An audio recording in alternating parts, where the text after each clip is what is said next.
Out of crisis comes pain. So I spent the last year really slowing down and reconnecting with myself. And I am very excited for everyone to meet the real me.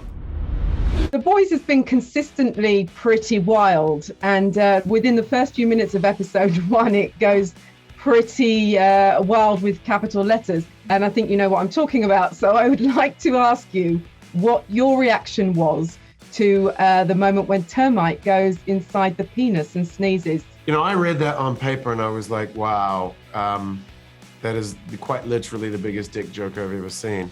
I mean, how many times have you seen a little man running and tickling a urethra? But you don't really know what it is, and you never see it on the guy who's on the vessel. You just see it. You see his response, and so it's just this bizarre thing. Which I gotta say, I thought I was gonna really hate it, and I kind of loved it.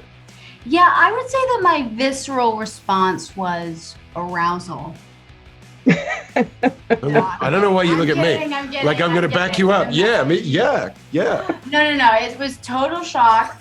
Learned a little bit about the anatomy because I was like, what is he scratching at that's causing pleasure?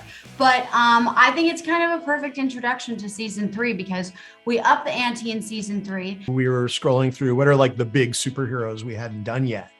And Ant-Man came up. And at the time, there was that meme of like Ant-Man, why didn't he just crawl up Thanos' butt and explode him? And it could have all been over so quickly. And so we said, well, we should do that and give the audience the thing that like Marvel can't give them. And then hilariously, I forget who, one of the writers said, we already did a butt explosion in season 1, which just shows you why I love my job, that we have already done one. So once you rule out the butt, there's really only so many orifices, and then it kind of becomes logical from there.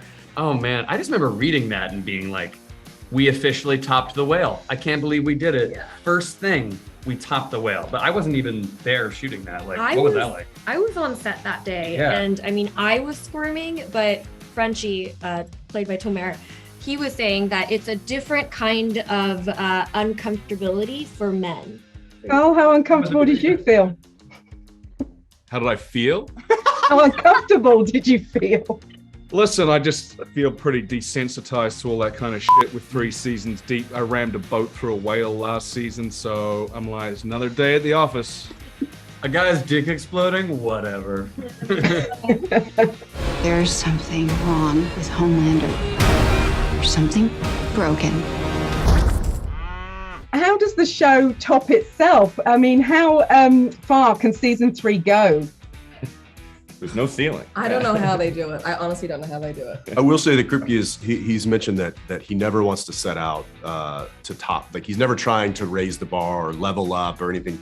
They attack the show from a character standpoint. But with that, these characters, they find themselves in these crazy situations, and these guys just they know how to write it. They know how to bring it, and it continues to level up unintentionally, which is amazing. Yeah, I'm never watching it for just like shock purposes. I'm never like, but because I watch it and I'm also highly invested in the character's journey, like what's going to happen next for them. I think it would be a mistake to try to outdo ourselves. To me, the key, and I think Kripke is really smart, he gets it.